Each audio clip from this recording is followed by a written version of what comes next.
Break के बाद एक बार फिर से आपका स्वागत है टैक्स गुरु में। लोगों के सवाल जवाब लें इससे पहले काफी महत्वपूर्ण बात। दरअसल जिस तरीके से हमने देखा है कि लोगों के बैंक अकाउंट हैक हो जाते हैं, एटीएम कार्ड हैक कर लिया जाता है, वैसे ही इन दिनों ई फाइलिंग अकाउंट को हैक कर लिया जा रहा है। और इसको लेकर इतना ज्यादा मामला बढ़ गया कि इनकम टैक्स डिपार्टमेंट को इस बारे में जरूरी सूचनाएं देनी पड़ गई कि आप अपने ई फाइलिंग अकाउंट को कैसे बचा करके रखें। तो हमारे साथ गौरी है। सबसे पहले गौरी, आपसे मैं ये समझूंगा कि ई फाइलिंग अकाउंट को हैक होने से कैसे बचाया जाए, क्योंकि इन दिनों रिफंड काफी ज्यादा आ रहा है। एक्चुअली हुआ क्या कि अभी इनकम टैक्स डिपार्टमेंट ने कहा कि अप टू 5 लाख हम जो रिफंड्स हैं वो जल्दी से प्रोसेस करके लोगों को दे रहे हैं। तो अब जो फ्रॉडस्टर्स हैं उनको ये अपॉर्चुनिटी दिखी कि वो इस बात का फ़ायदा उठाएं और लोगों का पैसा अपने अकाउंट में ले लें। बहुत सारी ईमेल्स आने लगी, बहुत सारे एसएमएस आने लगे जहां पे ये बोला गया कि आप इस लिंक पे क्लिक करें और अपना ये ओटीपी दीजिए, पिन दीजिए, या कुछ इस तरह की ईमेल्स और एसएमएस देखने को मिले जिसमें से वो इनकम टैक्स डिपार्टमेंट के नहीं थे, लेकिन आप अगर उस पर क्लिक करते हैं तो आपके बैंक अकाउंट से पैसे निकल जाते हैं। और अगर आप ओटीपी और पिन देते हैं तो डेफिनेटली आपके जो बैंक अकाउंट है वो कॉम्प्रोमाइज हो जाता है। तो इनकम टैक्स डिपार्टमेंट ने कहा कि आप अपना अकाउंट सेफ रखिए, अपना आईडी पासवर्ड किसी के साथ शेयर ना करें। जो आप income tax e filing account में ईमेल आईडी और मोबाइल नंबर देते हैं वो सिर्फ अपना दें और किसी का ना दें।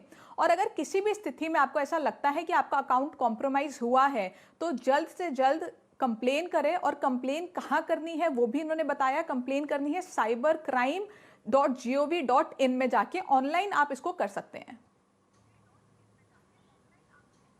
मुझे लगता है कि कंप्लेन करने की नौबत ही ना आए, इसके लिए आपको सावधानी बरतनी बेहद जरूरी है। जो सावधानी गौरी ने बताया, अब मुझे लगता है जो सावधानी आप बैंक अकाउंट के हैक होने से बचने के लिए करते हैं वही सावधानी आपको यहां भी बरतनी है। फिलहाल शुरू करते हैं फिर से सवाल जवाब का सिलसिला। पहले कॉलर हमारे साथ है अहमदाबाद से सुरेश जी। सुरेश जी, क्या है मामला, पूछिए, क्या उलझन है आपकी? हाँ, आप दोनों को नमस्ते और इतने लंबे समय तक इतना बढ़िया प्रोग्राम चलाने के लिए मेरी तरफ से बधाई सर। सर मेरा प्रश्न है, बहुत बहुत धन्यवाद। सैलरीड एम्प्लॉय को पीएफ जो हर महीने कटता है सैलरी से, तो पर्टिकुलर जिस साल रिटायरमेंट होनी है उस साल उसको वो पैसा वापस मिल जाता है, तो वो एटीसी में वो क्लेम कर सकता है कि नहीं? वो सेम प्रश्न एनपीएस के लिए है। 80 CCD 1B में जो 50,000 मिलता है, तो जिस साल वो डालता है पैसा उसी साल उसकी रिटायरमेंट है, तो उस साल भी वो क्लेम कर लेगा पैसा। एटीसी में ये उस साल के लिए ले सकता है कि नहीं क्लेम? देखिए, जो पीएफ में कंडीशन होती है वो कंडीशन ये होती है कि आपको 15 साल के बाद आप पैसा निकाल सकते हैं। यानी कि 2005 में इन्वेस्ट करा हुआ पैसा आप 2020 में निकाल सकते हैं, और वो अकाउंट जिस साल में स्टार्ट हुआ है अगर आप वहां से लेके चलें। तो अगर आप लास्ट ईयर भी इसको अमाउंट को जमा कर रहे हैं तो इसमें ऐसी कोई कंडीशन पीएफ में नहीं दी गई है कि आप उसका क्लेम नहीं कर सकते एटीसी में। और एनपीएस में भी ये सेम ही चीज़ अप्लाई होती है, बल्कि एनपीएस में तो पूरा पैसा मिलता ही नहीं है। एनपीएस में 40% अमाउंट आपको पेंशन के तौर पे मिलता है। तो लास्ट ईयर इन्वेस्ट करा हुआ पैसा बिल्कुल आप क्लेम कर पाएंगे, इसमें कोई दो राय नहीं है। चलिए, तो खुशखबरी है इनके लिए कि आप दोनों पैसे क्लेम कर सकते हैं, सेम ईयर में क्लेम कर सकते हैं। आपको बिल्कुल ही चिंता करने की जरूरत नहीं है। अगले कॉलर हमारे साथ हैं उमेश कुमार जी, जो कि दिल्ली से जुड़ गए हैं। उमेश जी, पूछिए, क्या पूछना चाहते हैं? मैं जानना चाहता हूं कि कोई रेजिडेंशियल प्रॉपर्टी यदि फैमिली के 4 मेंबर अपने खुद के पैसे लगा करके अलग अलग चारों मेंबर और परचेज करते हैं अपने इंडिविजुअल इन्वेस्टमेंट के साथ में, और उसके अंदर एक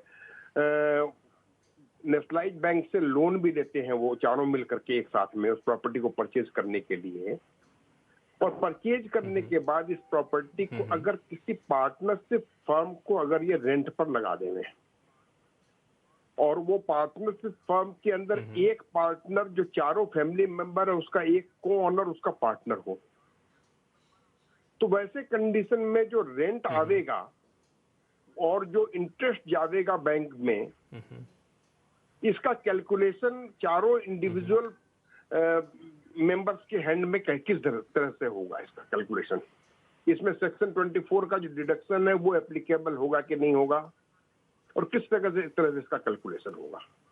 आपके केस में जैसे हम अज्यूम करें कि 4 लोग हैं जिनका इक्वल शेयर है 25-25%, तो आपको अगर 1 लाख का रेंट आ रहा है तो 25-25 हज़ार हर एक के खाते में जाएगा। और आप जो रीपेमेंट कर रहे हैं लोन की, उसमें आपको सेक्शन 24 जैसे आपने बोला उसका बेनिफिट मिलेगा। सबसे पहले आपको 30% की स्टैंडर्ड डिडक्शन मिलेगी। उसके बाद जो आप EMI पे कर रहे हैं उसमें जो इंटरेस्ट का अमाउंट है, डिपेंडिंग अपॉन आपका ये लेट आउट है, तो आप इसमें पूरा का पूरा जितना भी इंटरेस्ट दे रहे हैं वो आप पूरा का पूरा क्लेम कर सकते हैं और आपको उसका फायदा भी मिलेगा। तो ये दोनों जो ट्रांजैक्शंस हैं ये बिल्कुल अलग लेके चलिए। पहला कि वो लोन ले रखा है उसका रिपेमेंट कर रहे हैं, दूसरा उन्होंने उसको लेट आउट करा हुआ है, वहां से उनकी इनकम आ रही है, वो उनकी इनकम बन जाएगी और जो उन्होंने लेट आउट करा है वो उनका एक्सपेंस हो जाएगा। चलिए, उम्मीद करता हूं उमेश जी आपके सवालों का जवाब मिल गया होगा। एक प्रश्न मेरा बाकी रह गया इसके अंदर। जी जी बताएं, क्या सवाल है? वो प्रश्न ये है कि उसको दिया हुआ है, ये पार्टनरशिप फर्म को दिया गया है रेंट पर, और उस पार्टनरशिप फर्म के अंदर एक पार्टनर को ओनर है। देखिए, जो को ओनर है वो उनकी इनकम में ऐड हो जाएगा। वो एज एन इंडिविजुअल अपनी रिटर्न में दिखाएंगे कि उनको उसका रेंट आ रहा है अपनी पार्टनरशिप फर्म से। पार्टनर अपनी पार्टनरशिप फर्म से रेंट ले सकता है। चलिए, मुझे लगता है कि उमेश कुमार जी को अपने सभी सवालों का जवाब मिल गया होगा। फिर भी कोई उलझन हो तो आप हमारे अगले शो के लिए लिख सकते हैं और फिर हम आपके सवालों का जवाब देने की कोशिश करेंगे। फिलहाल वक्त हो चला है इनकम टैक्स से आगे बढ़ के GST से जुड़े सवालों का जवाब लेने के लिए।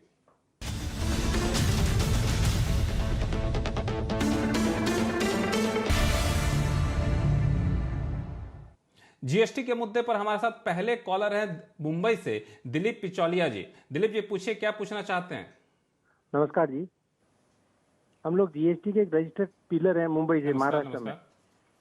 तो हमारा ये सवाल है कि GST में जैसे हम लोग तो रजिस्टर हैं, पर MCX में जब डिलीवरी ट्रेडिंग करते हैं तो डिलीवरी आती है डीमेट में, तो वो ऑल ओवर इंडिया में कहीं भी डिलीवरी आ जाती है हमारे को।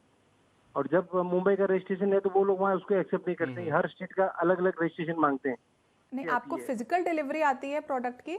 हाँ, देखिए, GST का जो लॉ है वो ये कहता है कि आपको हर उस स्टेट में रजिस्ट्रेशन लेनी है जहाँ से आप टैक्सेबल सप्लाई कर रहे हैं। तो अगर आपका अपना वेयर हाउस है अगर किसी स्टेट में जहाँ से आप टैक्सेबल सप्लाई कर रहे हैं तो आपको GST रजिस्ट्रेशन लेना है। अगर आपका अपना वेयर हाउस नहीं है, आप कोई टैक्सेबल सप्लाई वहाँ से नहीं कर रहे, तो आपको GST रजिस्ट्रेशन लेने की ज़रूरत नहीं है। अब आपके केस में आपको देखना यह है कि क्या आप अपने पैन के अंडर वहाँ से सप्लाई कर रहे हैं कुछ। अगर आप कर रहे हैं तो आपको लेना ज़रूरी होगा, क्योंकि GST में सेंट्रलाइज्ड रजिस्ट्रेशन का कोई कॉन्सेप्ट नहीं है और पैन बेस्ड रजिस्ट्रेशन होती है। हर उस स्टेट में आपको लेना होता है जहाँ से आप सप्लाई कर रहे हैं। चलिए, फिलहाल वक्त है छोटे से ब्रेक का। ब्रेक के बाद हम बातचीत करेंगे कि अगर आपको प्रॉपर्टी के किराए से हो रही आमदनी तो उस पर किस तरह से चुका सकते हैं GST। लौटते हैं छोटे से ब्रेक के बाद।